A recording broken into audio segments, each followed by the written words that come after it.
Hello friends, I hope you're doing well. In this video, I'd like to share more about the life course approach for the fight against sickle cell disease. Tackle Sickle Cell Africa took up this approach because we found it very vital for us to achieve healthy and productive lives for sickle cell disease warriors, and also to help us in the pursuit of a sickle cell free generation. So it is this approach which identifies the key opportunities for minimizing risk factors and enhancing protective factors against sickle cell disease. It also suggests that life at each stage influences the next, and together the social, the economic, and the physical environments in which we live have a profound influence on our health.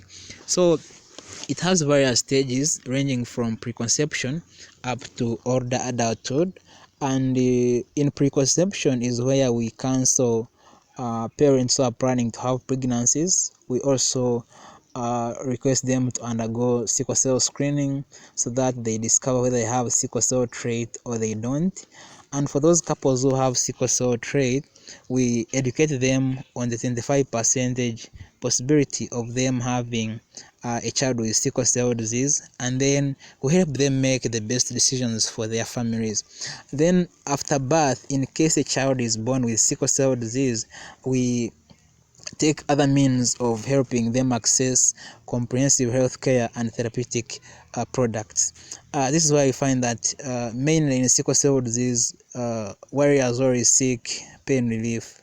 So we help them be able to get pain relief medication, and also prophylactic medications such as Fansida for the malaria, and then also different vaccinations to prevent them from those killer conditions like pneumonia and meningitis. Then we also have other preventive approaches like to prevent them from stroke and very many other complications which come along due to sickle cell disease.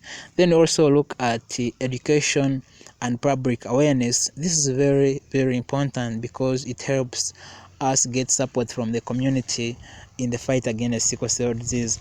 Majorly here, I would love to talk about blood donation.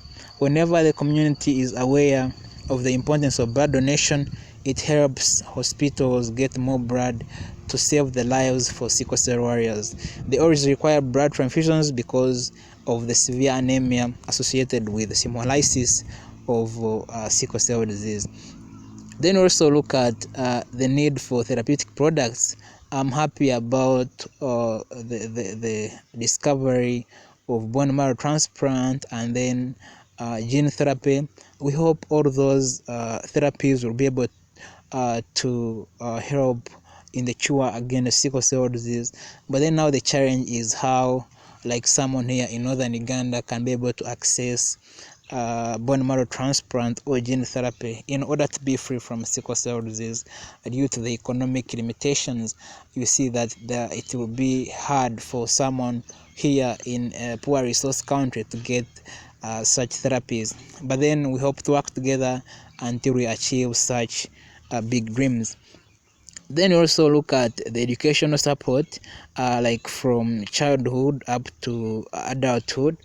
This is where you find that major sickle cell warriors miss school days due to the frequent hospitalizations, and most of the money is spent on hospital bills taking care of the child with sickle cell disease. So we support them to go to school and be able to achieve education like any other children. Then we also look at research and longitudinal data. It is important that more research is done in sickle cell disease because you can imagine since 1910, when this disease was discovered, only around 4 drugs have been approved by the FDA to treat this condition. So you can see that really there has not been a lot of research done on sickle cell disease, which is really very bad. So more research is required to be able to discover more drugs for pain and for all the other complications which come about due to sickle cell disease. Then also look at the vocational rehabilitation for those who are from adolescent stage up to older adulthood, and then the emerging needs for those who are in the older adulthood stage.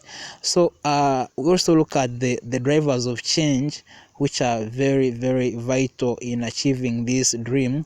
We look at the research gaps. those research gaps must be addressed so that we achieve a consistent fight against sickle cell disease. Then also the funding limitations. This is a very big problem which has left most of the dreams shattered, and we hope we shall be able to get enough funding to be able to achieve this approach and to make it work. Then also the workforce needs, we need to be able to get more trained hematologists, oncologists, so that they can be able to help in the fight against sickle cell disease. Then also the need for advocacy is very important in order to make the general population know about sickle cell disease. I hope you like the approach and hope we shall keep together till we achieve it. Thank you so much for watching. See you in the next video. Bye.